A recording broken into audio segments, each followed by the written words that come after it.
I am a childless cat lady. And there is an iconic post going around social media right now from Taylor Swift, signed, a childless cat lady. This has become quite a hot topic in our world right now. And I felt inspired to talk about it.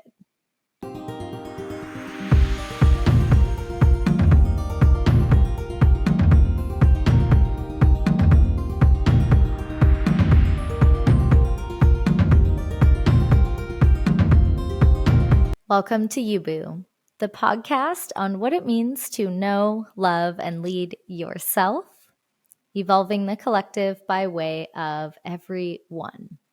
When we do the work of self, I believe the world becomes a better place.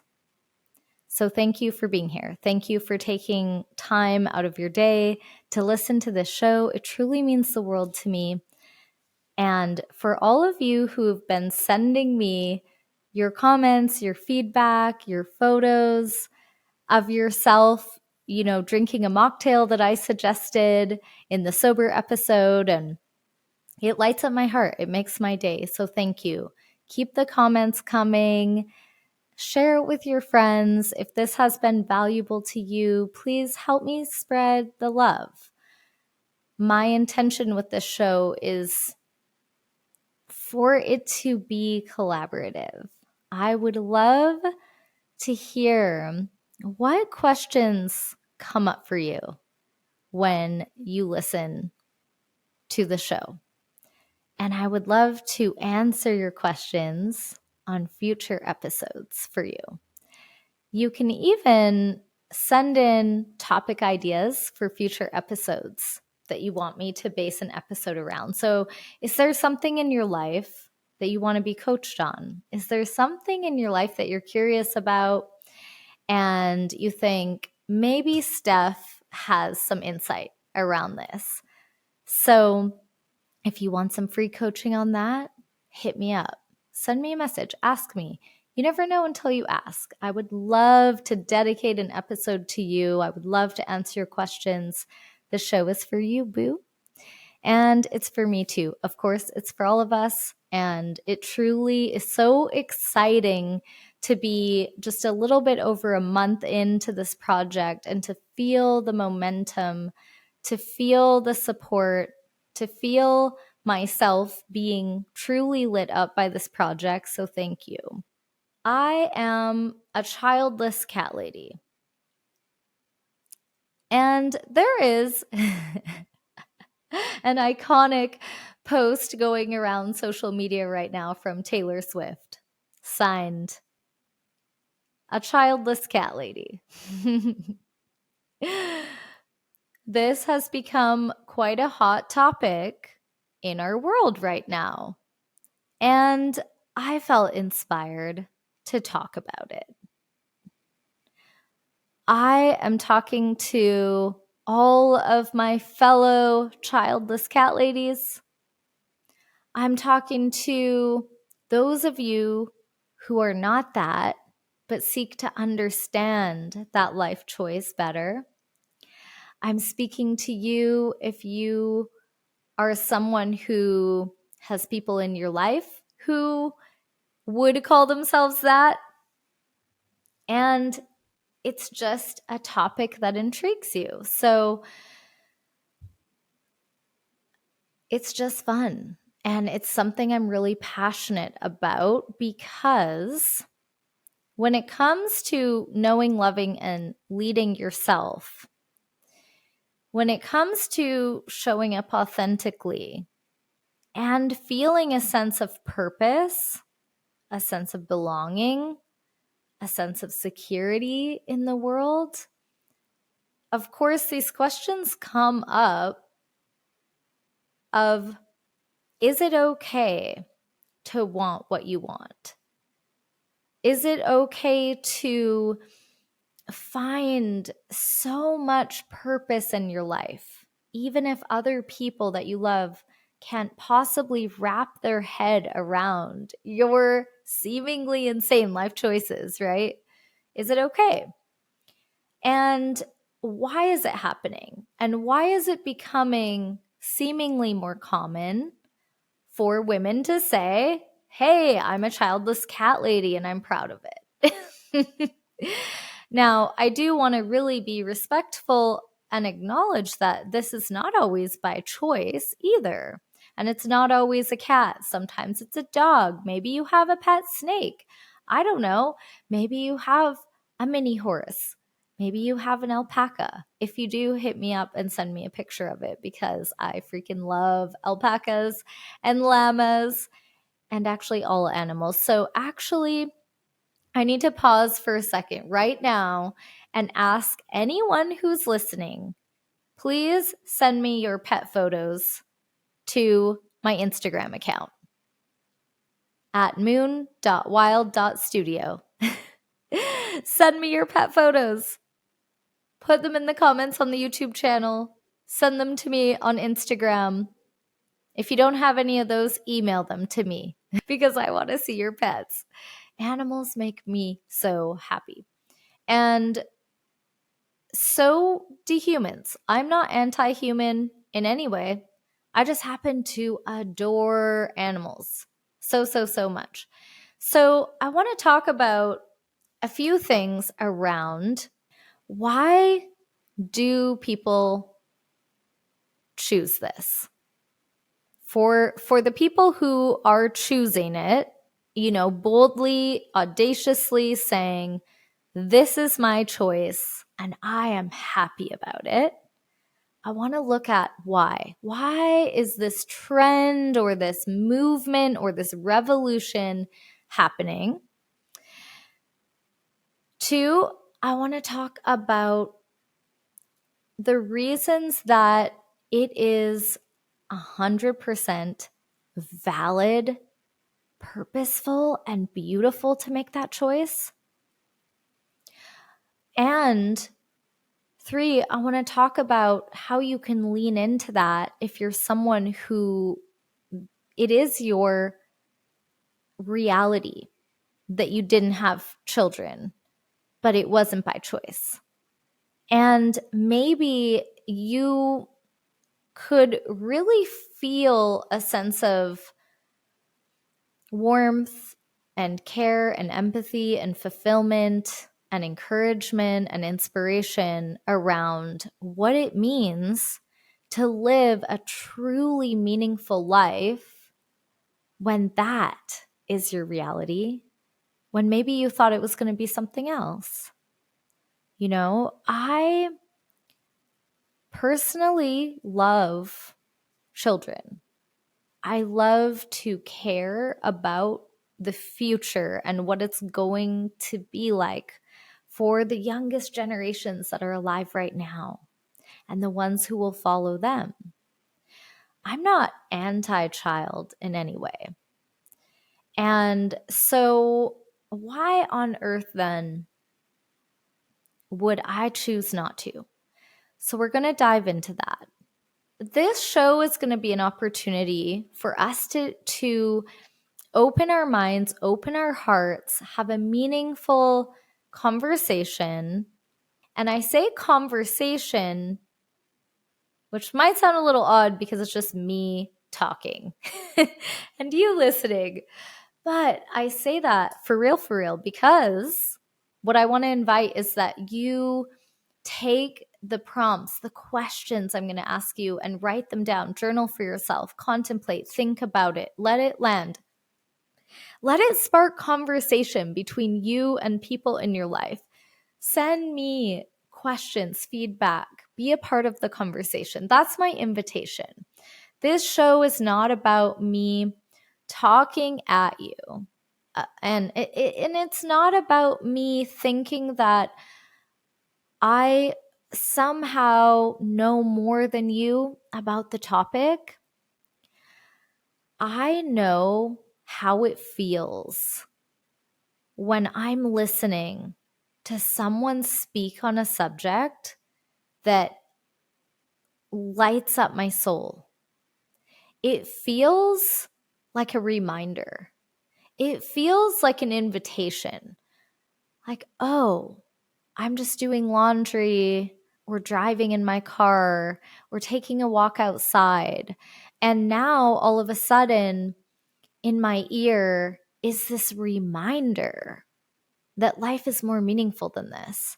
There's this reminder that my people are out there, that it's okay to be deep. It's okay to think about these things. It's okay to be lighthearted and have fun and let our life and the mundane of life be sparked with enthusiasm. And it's okay to put icing on the cake of your life. And these conversations do that for me. And so I already know that you bring so much to the conversation. And there may be an opportunity in the future for, me to feature your story or you. And so if this resonates with you, please reach out. I'd love to hear what it sparked for you. For those of you who aren't in my inner circle, who don't know me at all, because, I'm not a famous person, I have actually hardly introduced myself yet on the show, which is funny. I'm on episode 9. In episode 1, I talk a bit about, pretty in depth about why I wanted to create this show. One thing I haven't really talked about at all yet is, who am I to do this? What are my qualifications to speak on these things? And so there's going to be more, I'm going to sprinkle more of this in, but I haven't found it to be of priority importance yet. In short, I work as a trauma-informed embodiment coach. I'm a somatic energy practitioner. I'm trained as a Reiki master, although I don't love to use that word. And so for fun and what feels in alignment for me is I like to say energy alchemist, or I might say Reiki muse instead of master.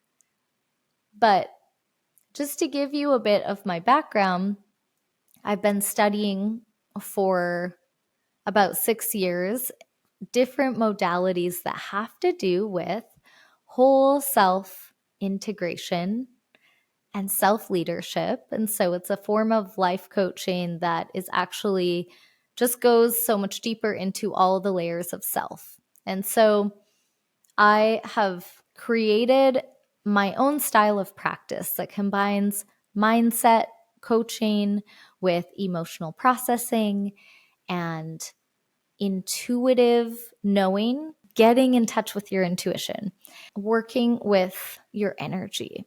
So really tapping into all layers of self, and then of course expanding outward into your life outside of you and your response to that, and doing the really deep work, the shadow work, the soul work, the light work, looking at your spirit, how your mind, body, and soul come into congruent alignment. And so the work I'm doing with my clients on a daily basis is in this realm of meeting you with unconditional love where you are now and helping you to get clear on what it is that you are wanting and what is blocking you from already having that. And the rest unfolds with, how do we keep forward momentum for you in your life? Sometimes there's a deep excavation of things from the past. And sometimes we are getting creative and we are expanding on what's already good, and we are building and creating and envisioning and imagining for the future. And the goal is that people come home to themselves, that they feel safe and encouraged to be their authentic self, that they are able to bring their life into alignment with who they really are. So that is why I'm sitting here delivering this podcast to you. A little window into the work I'm doing on the daily, and why I felt compelled to offer some of the tools that I've invested a great deal into learning and applying to my own life, and share them with you. And share helpful, empowering perspectives that have really opened up my worldview and allowed me to live in a way that feels unapologetically truthful to who I am. And what I have found is that giving myself permission to actually be who I am has healed a lot of mysterious ailments that I used to have. What does all of that have to do with being a childless cat lady? Everything, really. Because that is an expression of me living a life that feels so good to me.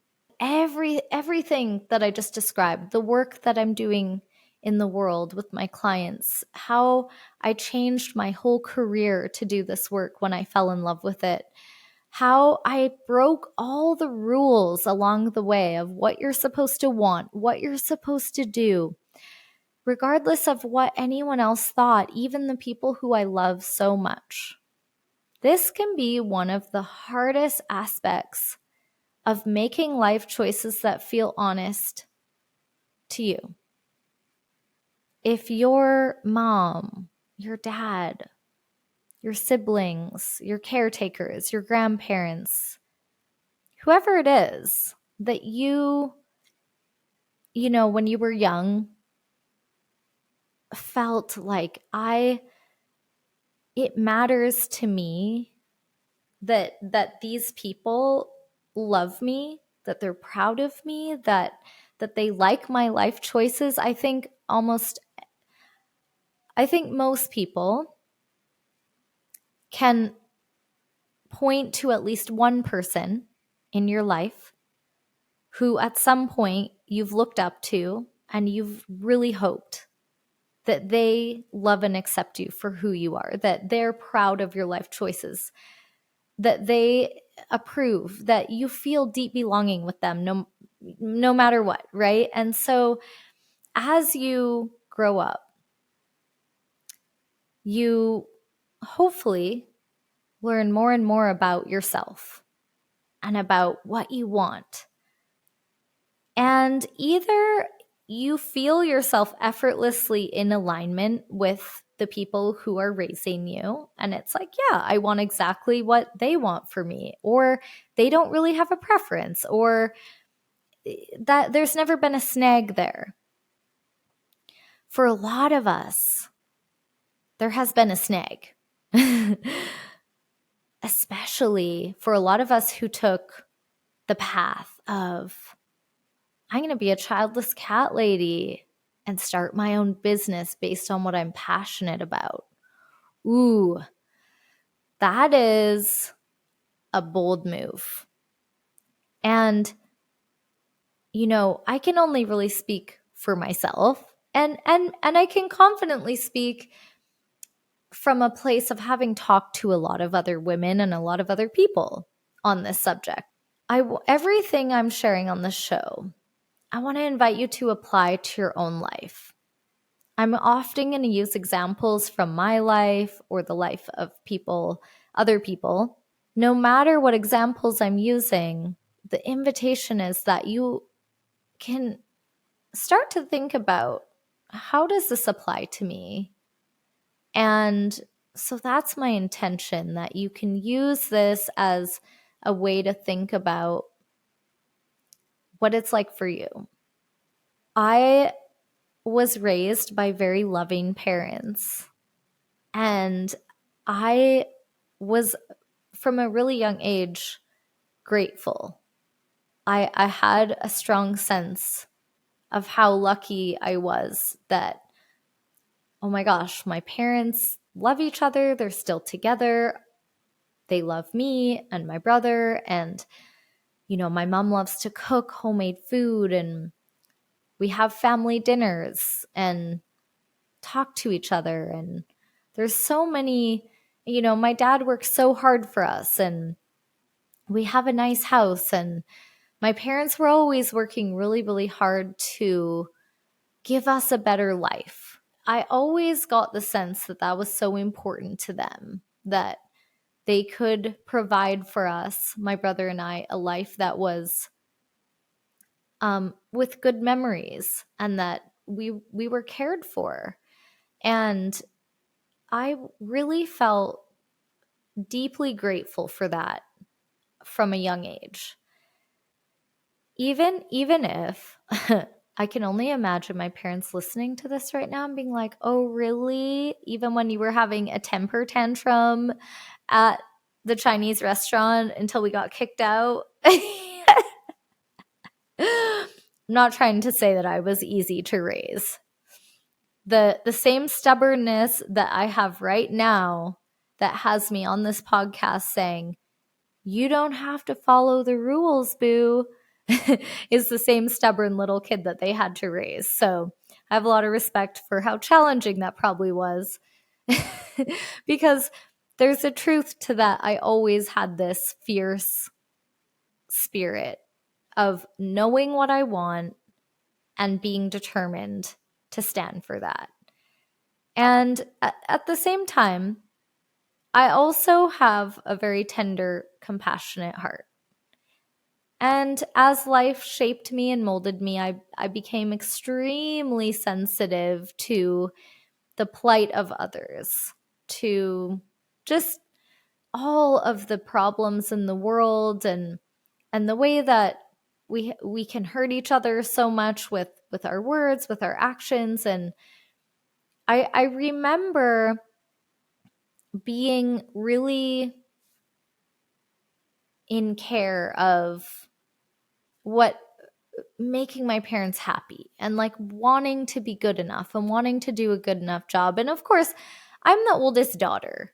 Ask any oldest daughter. This is how they feel, right? They hold themselves to an impossibly high standard of impressing their parents and everyone else, and they develop an extremely strong people pleaser, and that's what I did.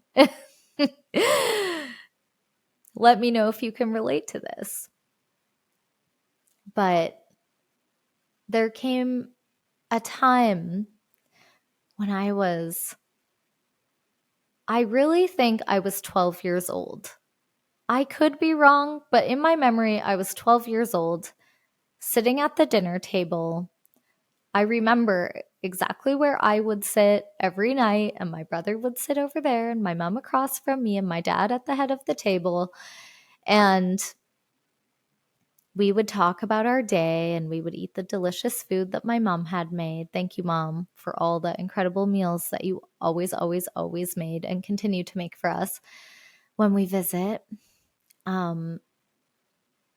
Yeah, it's just so special. And I remember sitting there one night, and I remember saying, I think it was that my parents asked us, how many kids do you want to have? And my brother was so adorable. He's younger than me. What's up, Paul? Shout out to my little brub, Paul Sauvé. Oh my gosh, I just said that in public. Sorry, Paul, love you. He's actually such a badass. And if you ever meet him, you'll be like, isn't he your older brother? Because he's just so incredibly smart and way more mature than me in a million ways. But he was so cute. And he would say that he wanted 5 kids or something. I don't want to misquote, but he was very enthusiastic about wanting a family and wanting kids. And, this was back when we were little, so I'm not going to speak for him now. But he was probably 10 years old, 9 years old when he said that. I was around 12.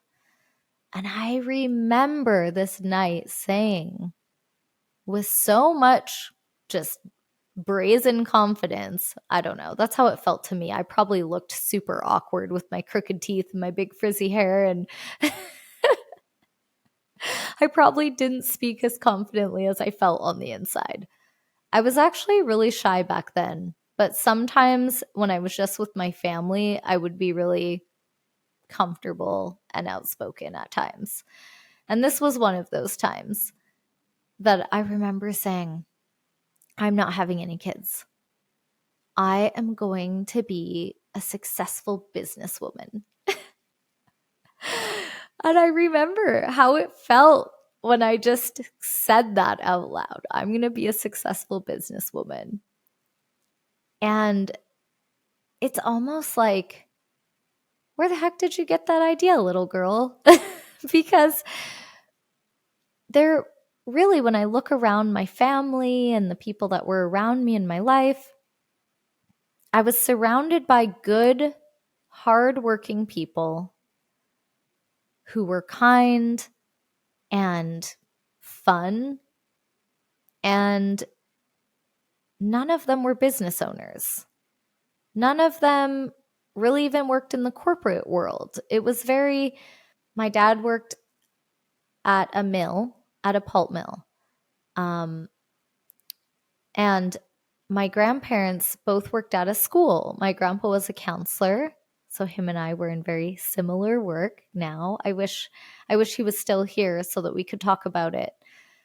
And he was also a rugby coach, and he sang barbershop, and he has a really cool story. But my grandma was a kindergarten teacher, and there was a lot of teachers in their family. And then my great grandpa was an artist, and same with my uncle, my mom's brother, and all of my dad's brothers have worked in, I would say, like industry jobs. I wouldn't say anyone I knew at this time would call themselves like a business woman, a business owner, a business person. Not really. Hard workers, smart people, successful people in a very cozy middle class family. We didn't sit around talking about entrepreneurship. We didn't talk about personal development and pursuing your creative passions as a career. That just wasn't on our rate. It wasn't, as far as I can remember, my parents were always very supportive of me being into art and writing. And they were always like, wow, your art is so amazing. Your writing's so amazing. And they were very encouraging. But I don't think anyone took things like that seriously as a career. And this idea I had planted in my brain of being a successful businesswoman really felt out of left field. I didn't have someone showing me that. Where did this come from? Right? So it just feels, I remember being encouraged from a young age, like you should pursue being a teacher. You should be an art teacher. There was like a very big encouragement of doing something that made sense given what they knew about me and what my upbringing was, like doing something familiar, to at least sort of familiar to anyone in our family line and our friend circle. So I just had this little flame burning in my soul that told me a different story. And it was just probably entertaining back then, I was very like, I'm going to be a successful businesswoman, and I'm not going to be at home with kids, and I'm not going to be a domestic goddess. I'm going to, go out in the world, and I'm going to change the world. I'm going to help world hunger. And I just had these ridiculous ambitions. And it's like, but how? But why? Where is this coming from? Can you relate to this? So I knew I already at that age felt very connected to what my purpose was. Touching on it, I wouldn't have known back then to call it that. And I wouldn't consider myself a successful businesswoman. That doesn't really feel aligned. But I am someone who decided to pursue my passions and do the most purposeful work to me and to be self-employed. And to me, maybe that's another way of saying successful businesswoman. And I feel successful because I chose to do work that I love. And I chose a career that I know I can keep doing forever. And it gets to keep expanding because it's so meaningful to me. And so back then it was like, but why can't you be a successful businesswoman and have kids? You know, when I was young, I don't think that I'd have a very intelligent answer about that. I just had a feeling about it. I couldn't comprehend myself as a mother. And as I got older, I really struggled. I really struggled a lot with depression. Even though, honestly, like I already said, I had a solid home life. I was lucky enough to have parents who genuinely were really solid in caring for my brother and I. And I was just a deep feeler. I was academically pretty much near the top of my class all the time. And I had no reason to feel the sort of level of despair that I felt on a pretty regular basis. But fast forward to now, being 40 years old, I know that what I was experiencing back then was being a highly sensitive person, being an extreme empath, being a deep feeler. And the quality that allowed me to be really creative and to be able to write with depth and with, you know, in a way that my teachers appreciated and noticed, it all had to do with, oh, there's this like deep care here. And when you have deep care, there can be a lot of sadness that goes along with that when you're paying attention. There can also be a lot of joy. And I remember being one of those kids who was very ecstatically laughing out loud and running around and being really hyper and having big, bold opinions, and also going into like a withdrawn shyness and introverted way and locking myself in my room and crying and writing in my journal. I remember having big, big, big feels for good and bad. And I began to develop a belief when I was a teenager that there's no way I could be a mom because you can't, when I could recognize what it took for my parents to care for my brother and I, it's like, where's the day off? You know, where is the day off to cry in my room and not have to talk to anyone? I recognized what it took to show up for a family every day early on. And I started to really notice my personal needs as a deep feeler, and how I would get emotionally completely taken out to the point where I couldn't function sometimes out of the depression I was experiencing, the anxiety I was experiencing. And I remember just saying, Because this topic came up from time to time. Like, you really don't think you want to have a family? Like, that seems weird because our family was close. And why wouldn't you want to recreate this? And I had this very strong sense of I couldn't do it. I couldn't be a mom because it's such a full time commitment. And I know that I'm on and then I'm off. I'm high and then I'm low.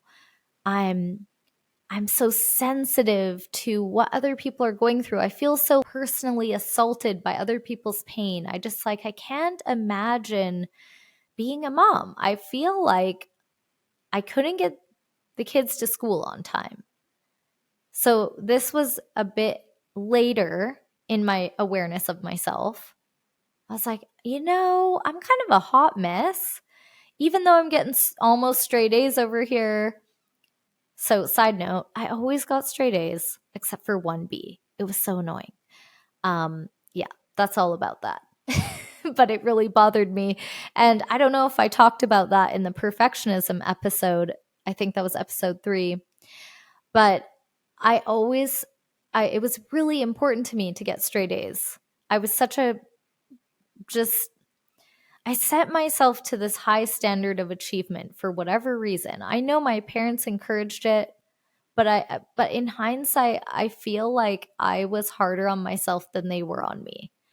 I feel like I felt like they were hard on me, but it was actually me being hard on me. And they being excited when I would do a good job would affirm to me that that's what's needed. But honestly, I actually know in hindsight that they would have loved me even if I wasn't a straight A student. It's just, I had a hard time believing that back then. And it had a lot to do with my own just ambition that I just had. It was like, I need straight A's. It's so important to me. And then I would always get a B in something, usually it'd be PE, because I just wasn't good at team sports, even though I was kind of athletic and I would do long distance running and snowboarding and dance. And I loved those things, but I didn't like team sports. And I tried playing soccer for a few years because my best friends they all played sports. And I felt left out. I had FOMO. So I joined the soccer team. And I remember that I sucked so bad. But this one game, I was kind of on fire. And I remember that I got my first goal as a forward. And I felt bad. I felt bad for the girl that I had gotten past. I felt bad that her coach was disappointed in her and her parents, and that she seemed sad. And even though people were celebrating me, I was like, I don't really love this competitive thing. It's so funny. Like, that's how sensitive I was. I just didn't even like to win at sports. So, needless to say, my career with sports didn't last long. I was so much more of someone who liked to study and learn and do art, and I was kind of a nerd that way. But it didn't feel nerdy to me at the time because I felt like it was really important to slay at school, to be really good at it, because I already had a sense of I'm going places with my career. This is important. And so I took it really seriously. And in that experience of just being really hard on myself and holding myself to a high standard with my academics and experiencing like always falling just a tiny bit short, getting that 1B, it was really frustrating for me. And I remember just feeling so down on myself about that. And I would go into these places of feeling so not good enough. And I struggled with everyday life things quite a bit, like getting to school on time. I didn't grow up in the time when your parents drove you to school. We had to get ourselves to school. It was the 90s.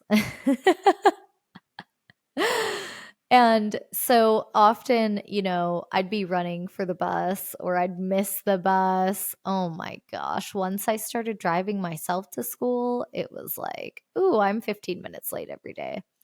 So yeah, time management was not my strength.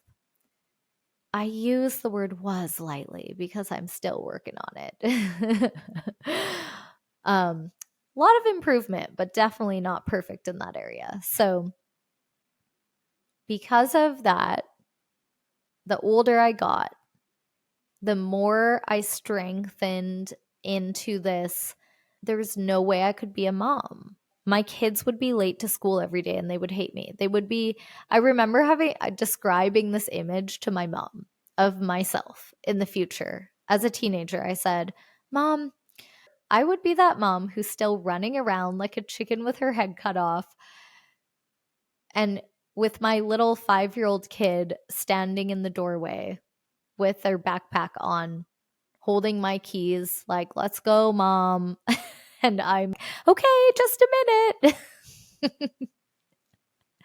And look, if you're a mom and you're listening to this and that is literally you, please do not feel bad. It is not my intention to make fun of you. And guess what? You can be an incredible parent, an incredible human being, and have being organized not your strength. This is what I have had to learn the hard way. Because before I realized that that was allowed, that you still had worth, even if you were late sometimes, even if you were unorganized sometimes, I was really, really, really upset with myself. I really struggled with depression and feeling a sense of worth. And I really hope that you feel that you do not have to be perfect at everything in order to be a good parent. That is not my point. Because keep in mind, this story is still through the lens of a teenager. Back then, I really formed a belief. There's no way I could be good at it. Look at me. I'm not achieving high enough. I can't be a parent. Really interesting that I had that perspective, because I feel like when I'm really honest about it, it's like, where did that come from? I really don't think it was fully taught to me. I think a lot of it was just me somehow, some way putting that on myself for whatever reason. And, I could tell you a lot of why and all of that, but I'm not going to dive into it for this episode because I've done a lot of work to understand myself. And that's one of the things we're going to keep diving into on the show as well, so that you can also do that for yourself. But as I got older, the more and more and more I felt convinced and sure that I was not put on this planet to be a mother. And for a long time, I didn't know, though, why. And I really struggled to lack a feeling of knowing why. I'm going to take a pause for a second to turn the light on, because if you're watching the video, you're going to notice that the sun is going down in my studio and I want to turn my light on. So while I am taking a second to do this, I want to give you something to contemplate on. If you decided not to have children, when did you know? And what was it about?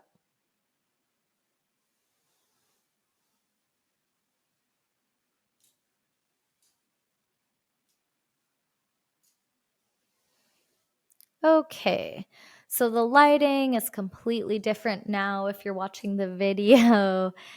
That's okay, because sometimes I'm doing the show at night, because the reality is when you do a passion project, you add a branch onto your business, you find a way to fit it into your life. And I'm going to record the show at nighttime sometimes in my studio, and it's going to be such an amazing vibe. So I'm so happy to get to do this and to get to watch the sun go down while I'm in here with you guys talking about being a childless cat lady. So thanks for staying with me. So, do you relate to some of this?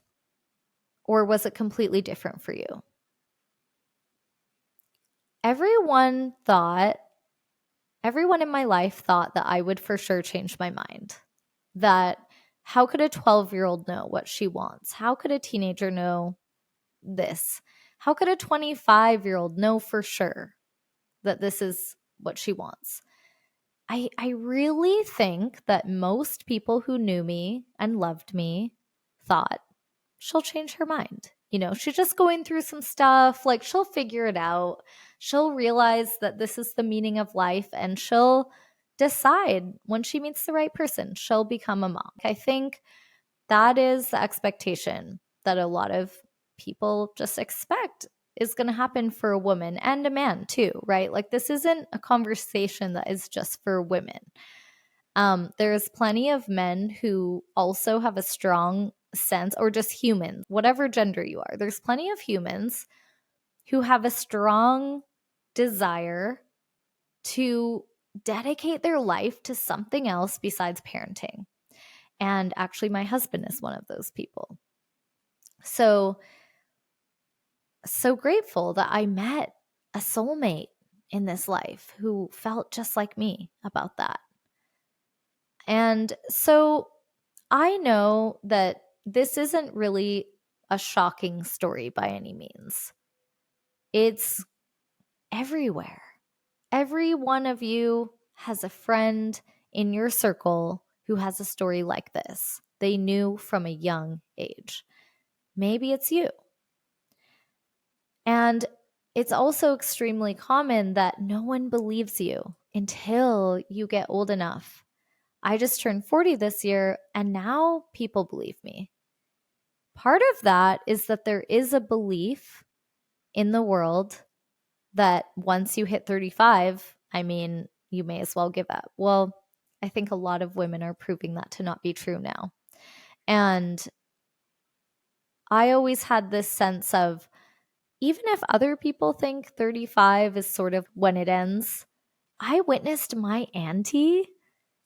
I didn't actually witness her, but when I was a kid, my auntie, she had a baby at the age of 43, which she was so ahead of her time for making that decision. And I always held that in the back of my mind as I could still change my mind one day. It's not all over at 35. So, I kind of want to just put that in here. There's a lot of misinformation in the world about what is possible for women, and this is one of those things. And I know that there's science that supports how the risk can go up. And what we also know is that there was just much less evidence to draw from. There was a lot less women having children past 40, so that we didn't even really have enough information about what makes that still healthy, what makes that still possible. And as we're noticing, people retaining their youth longer, and people taking better care of their health, and women are having children much older, and it's becoming very, very normal in our society. So if you're someone who doesn't have children yet, but you want to one day, make sure to advocate for yourself and do your own research and feel into what is possible for you, because there is a lot of limiting beliefs out there that really run people's lives if you buy into it without asking questions.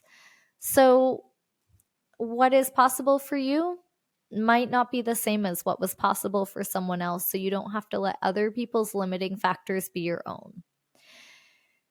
And on that note, one of the reasons why this is even a topic worth talking about, worth speaking about, is that it really becomes a problem for people when you're someone who decides that you don't want to have children. And I think we've all experienced that. If you're someone who has chosen not to, Or maybe you're someone who just hasn't had the opportunity yet. The older you get, the more people get uncomfortable with it until you reach a certain age and they sort of have to accept what has happened, right? So, maybe, and I hope you have supportive people in your life who love you for who you are and see your worth in the world with or without children. But what I also see a lot of is that there are a ton of women who get really met with the feedback from other people that this isn't good enough. And so I want to dive into a little bit about why do people make this decision? I shared a little bit about, for me, how I always knew.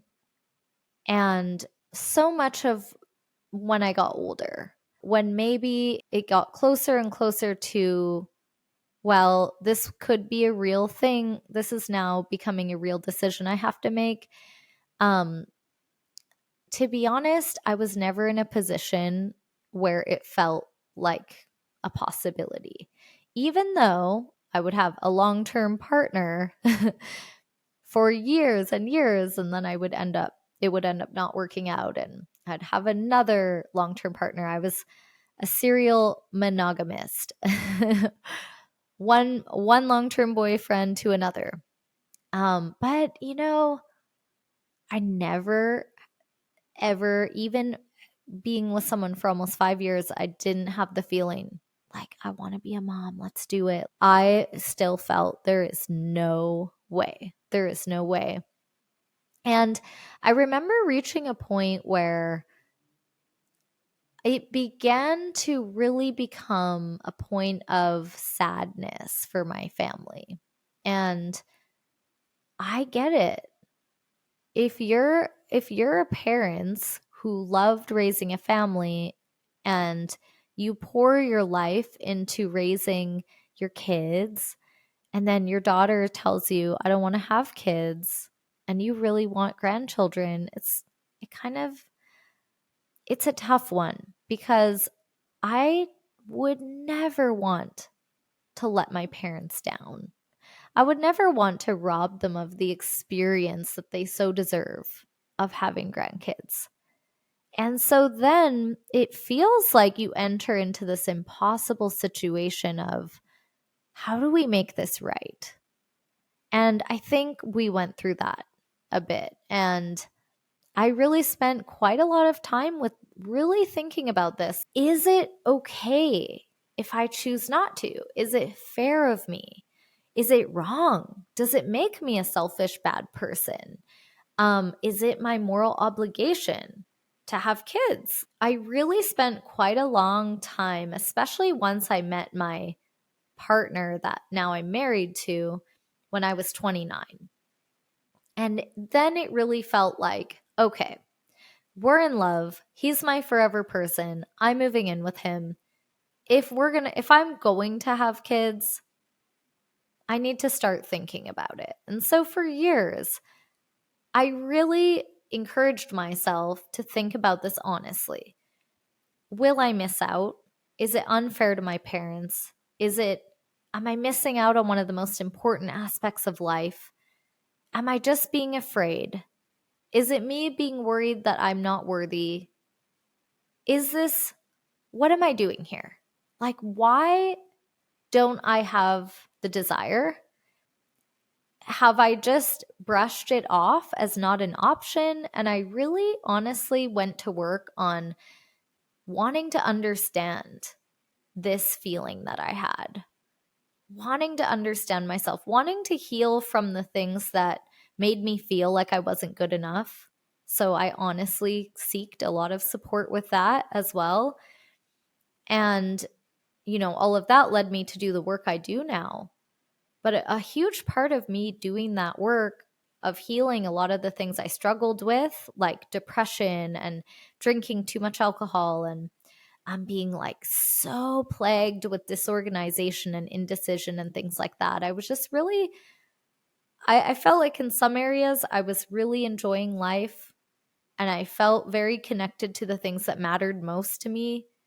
And in a lot of ways, I wasn't living up to my potential. And I really wanted to sort of reconcile that and figure out if I could heal the things that I struggle with, then would I want to be a mom? I don't want to miss out on that if that's what I'm supposed to do. And also, I really even went as far as like having an honest conversation with my mom about, I want to consider it. Like, what would it look like if I did it?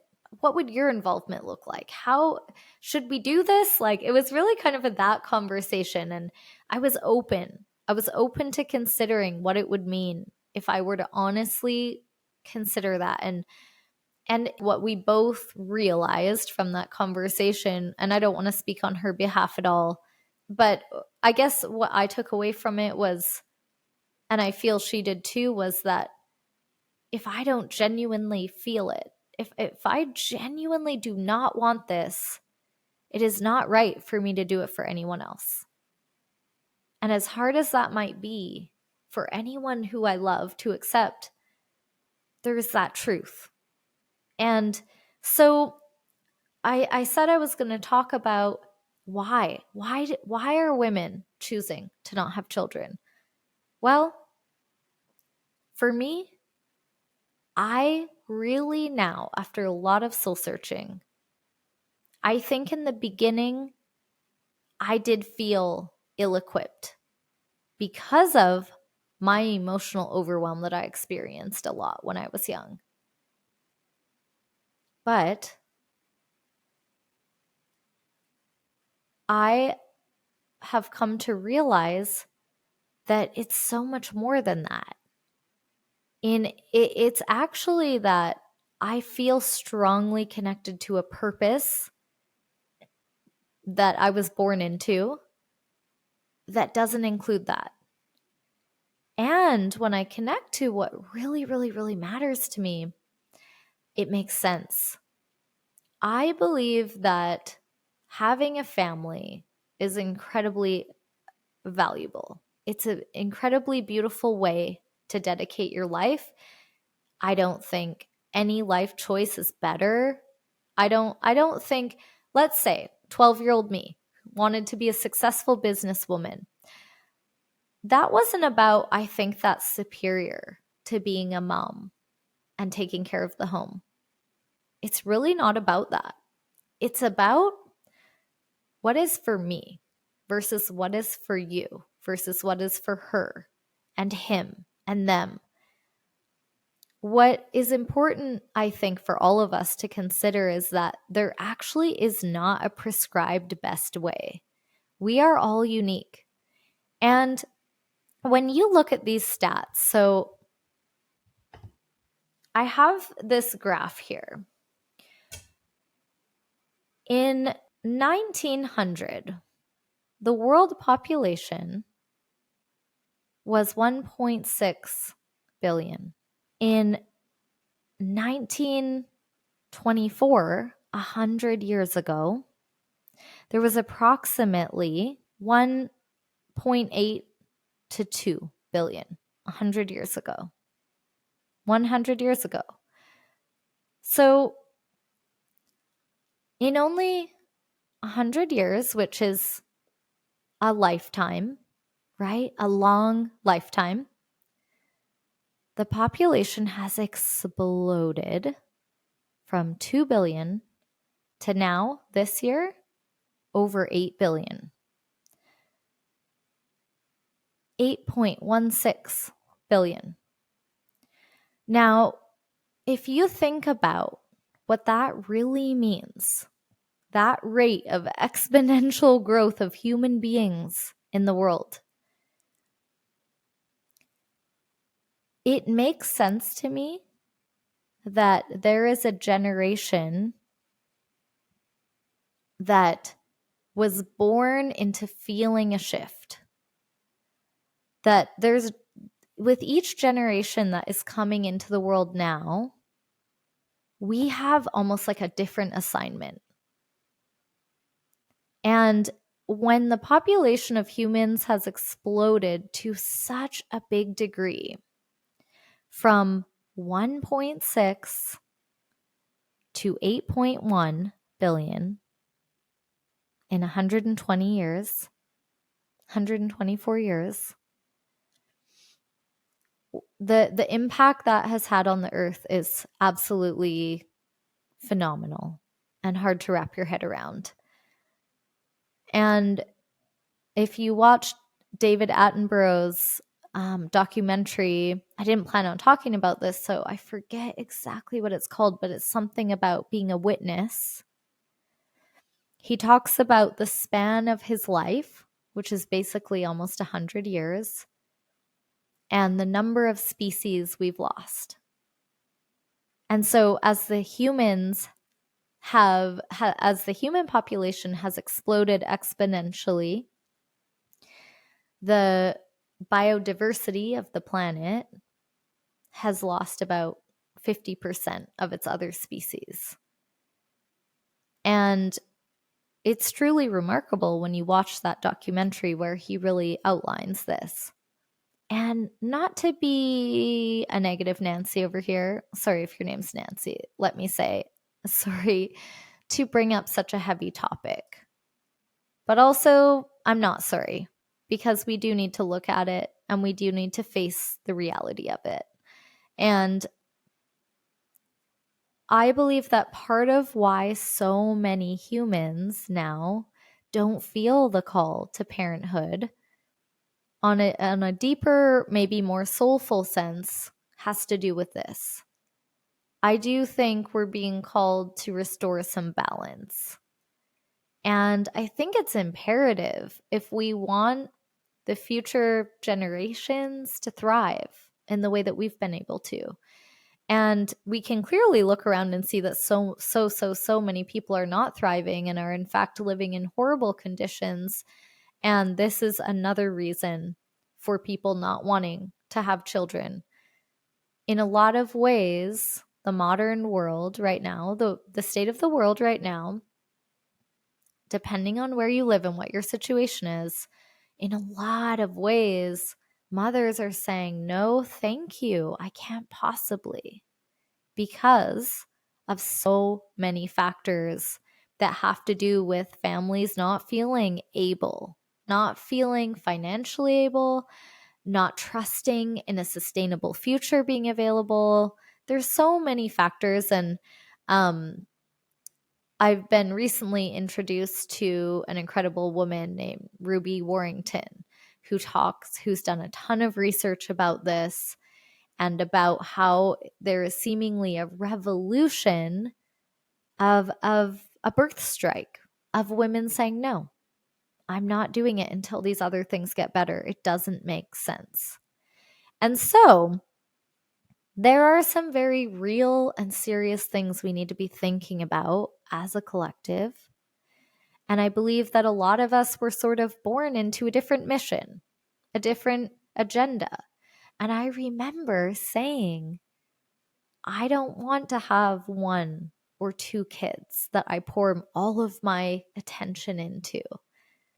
I want to have 1,000 kids instead that are better off because of me. I remember saying that right around the time that I was saying I wanted to be a successful businesswoman when I was very young. And what did I mean by that? I don't want to have one kid. I want to have 1,000 kids. I knew that I had a certain level of capacity, and I already knew that if I'm going to have kids, I'm going to love them so hard that I'm not going to be able to fulfill my other things. I know that a lot of women do, but we have to be real with our own capacity. And I already knew about myself. I can't do it all. And that's okay. I think we all need to respect that people can't do it all, and we shouldn't try. We shouldn't necessarily try. It is incredible if you're a mom who also has a successful business that is also your passion, and you're a philanthropist and you're giving back to the world. And I know there are so many women and men living in this way. And there's a reality that not everyone is capable of that. And I think that gets to be okay.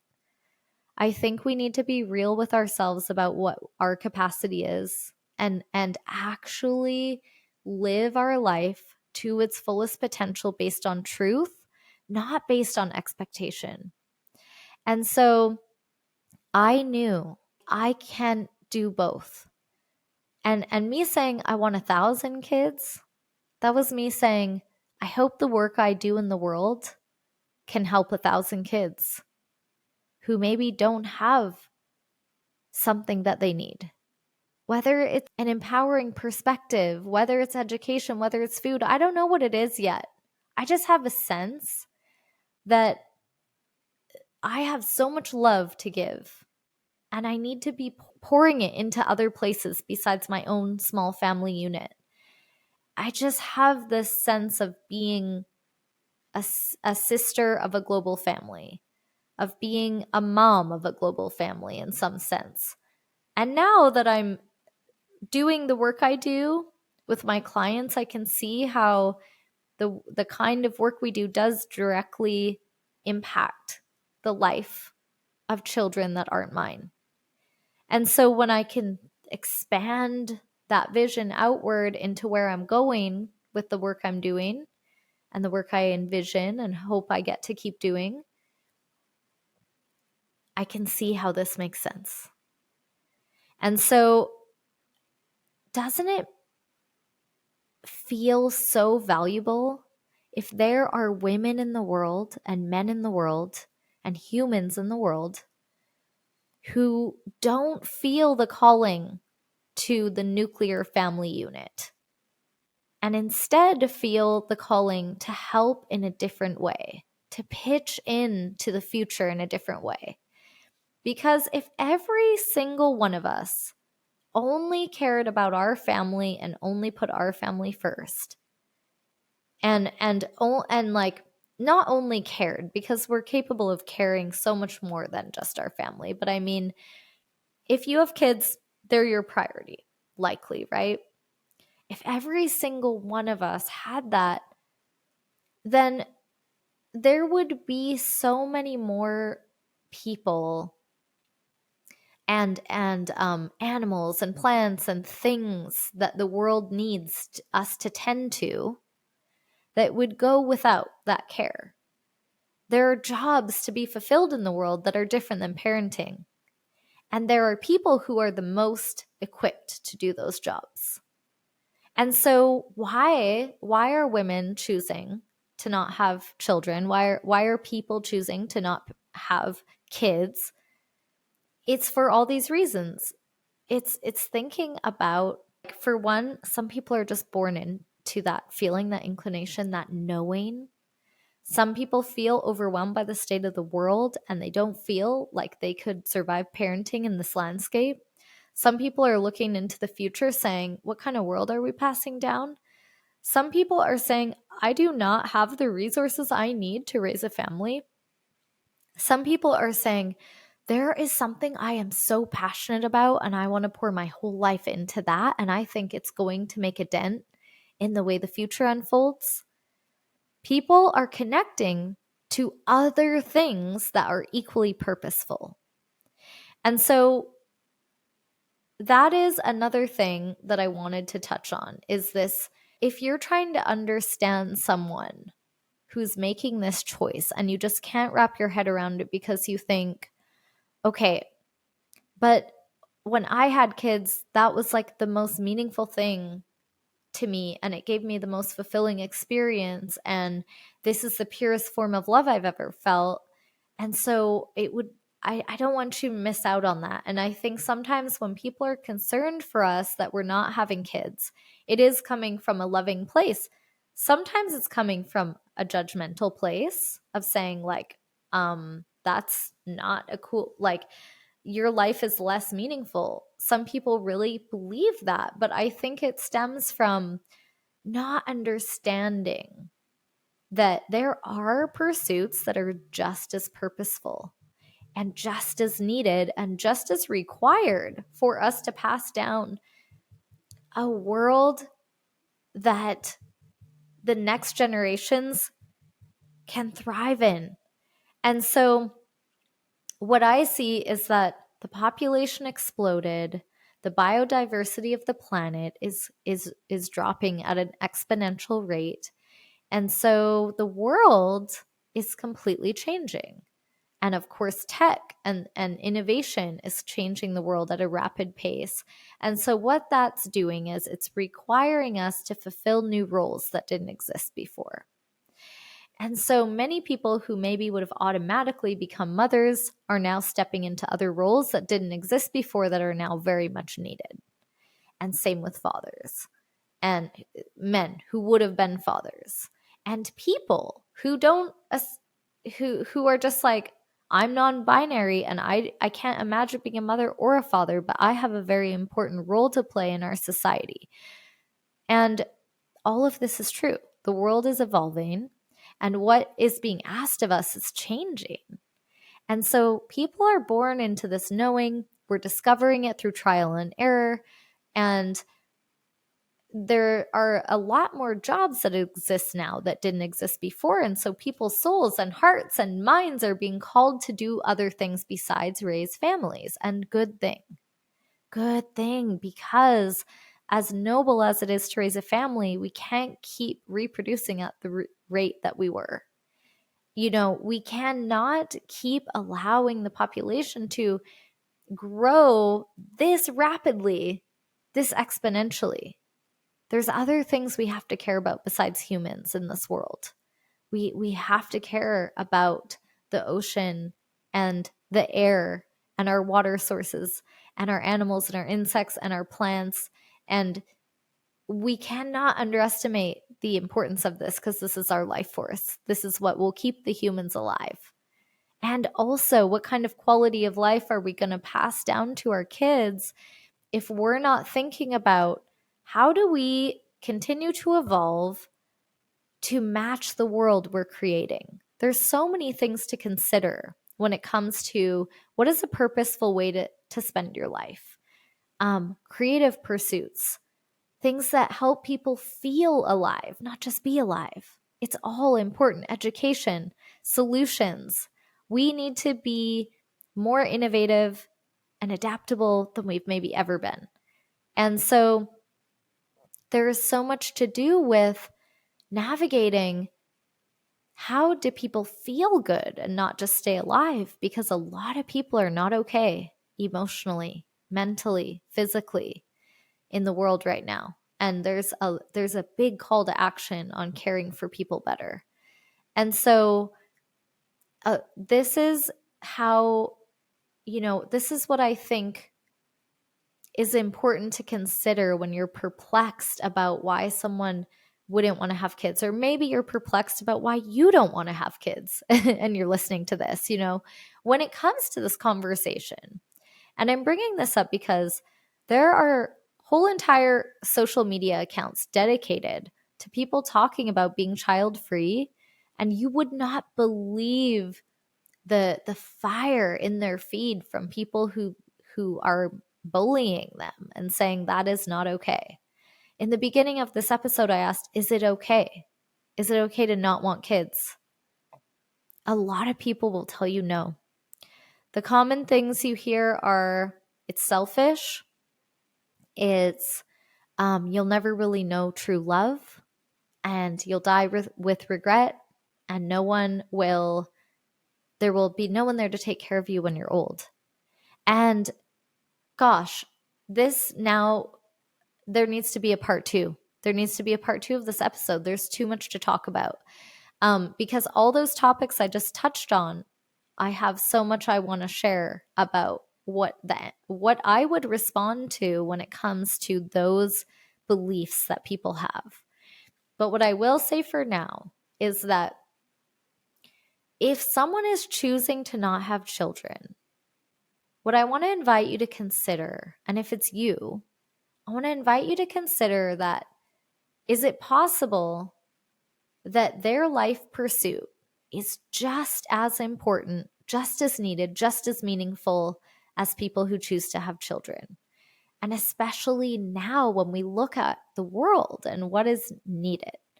And so if you're someone who is wanting children but haven't had the opportunity.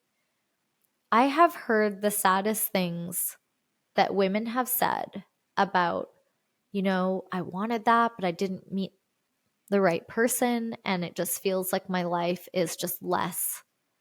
My life is less because of it. And it breaks my heart to think that a woman's worth, that any adult's worth,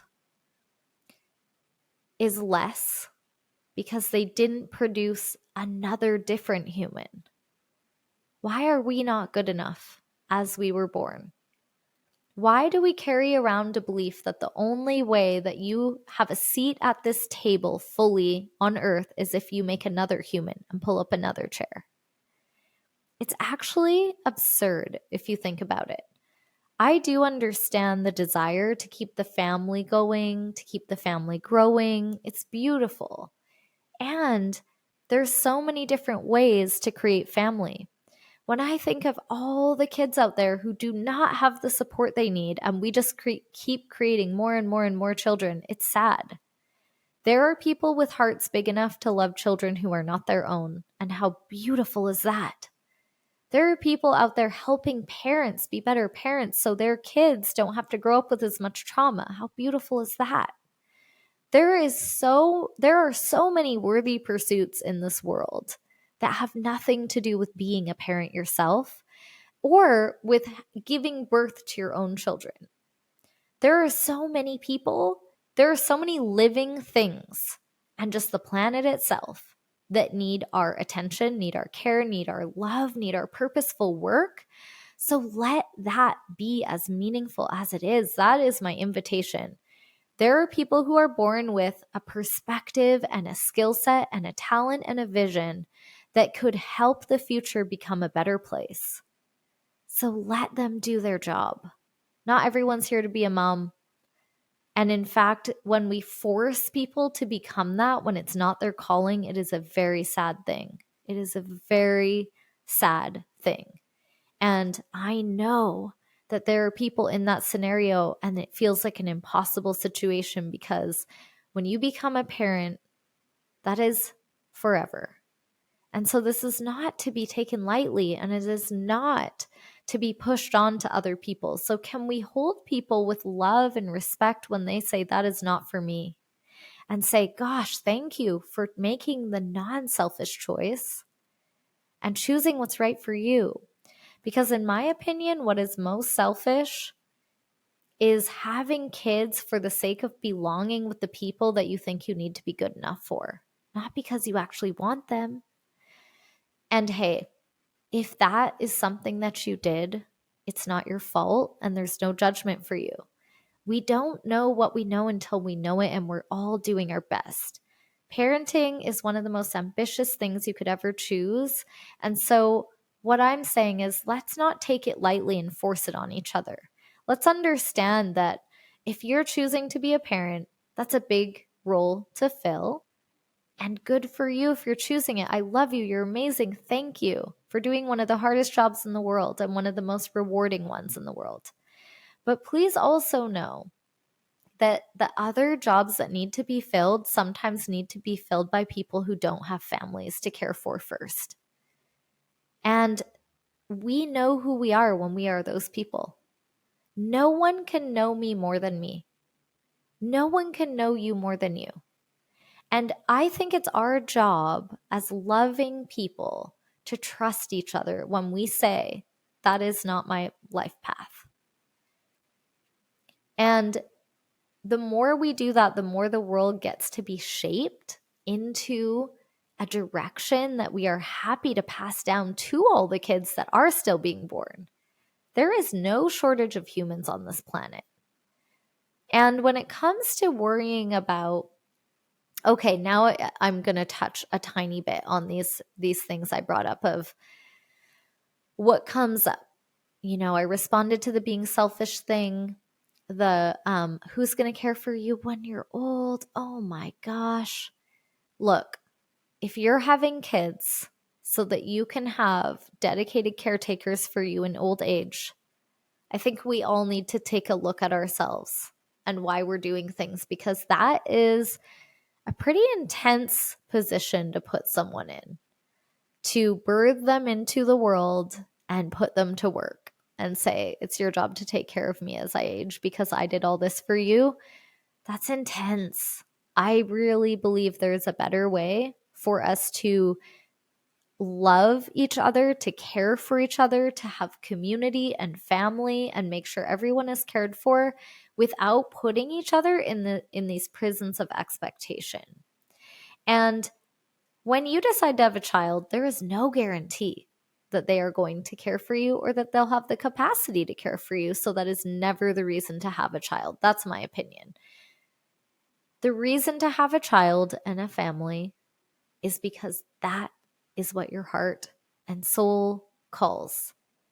It's because that is your purposeful pursuit, one of them. It doesn't have to be the only one, but please be choosing it because you want the experience of raising that family, not because of what they'll owe you when you're old, not because out of fear of not belonging in society. So, from one childless cat lady to all my fellow childless cat ladies, I see you. I love you. You are magical. You are here on purpose. We have an important job to do for the future, for the present. And don't let the haters bring you down. Likely, they just don't understand. And I know this because there are people in my life that I love so much who feel differently than me.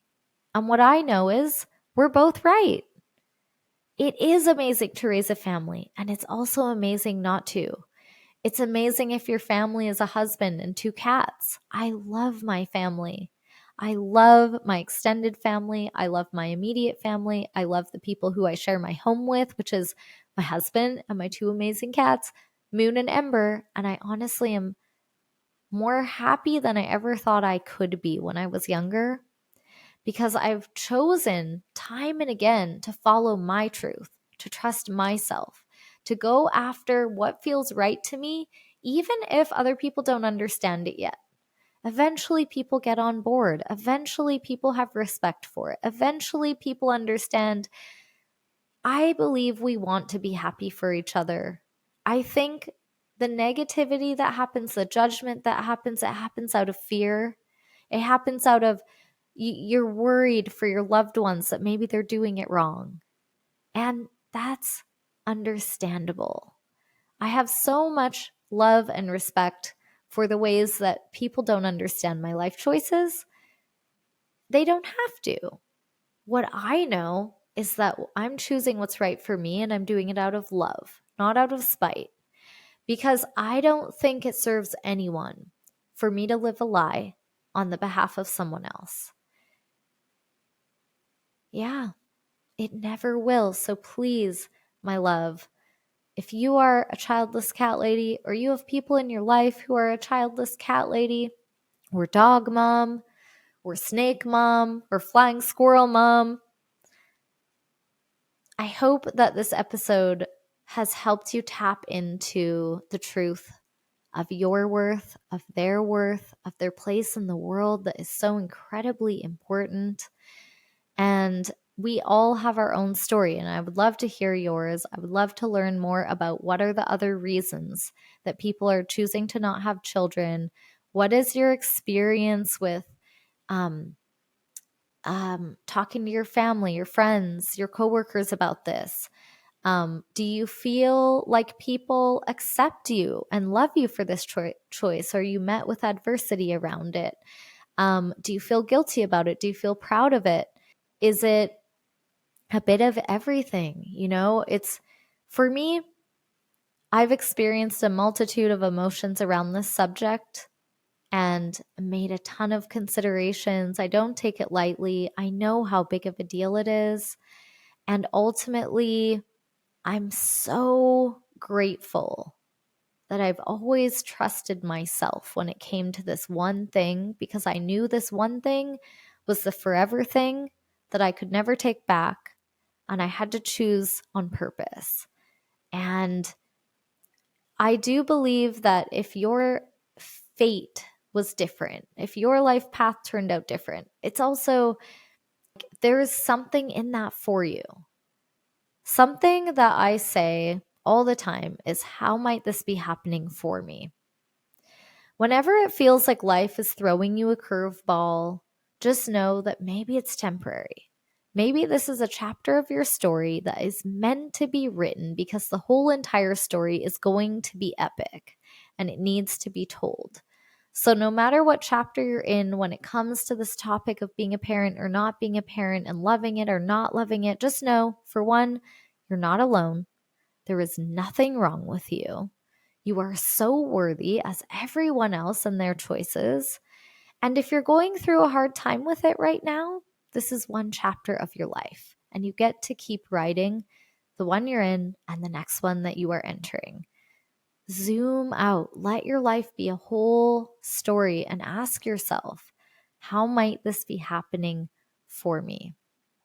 I want to tell you guys the story of how I manifested the most incredible kitties into my world when my husband was allergic to cats, but that will be a story for another episode.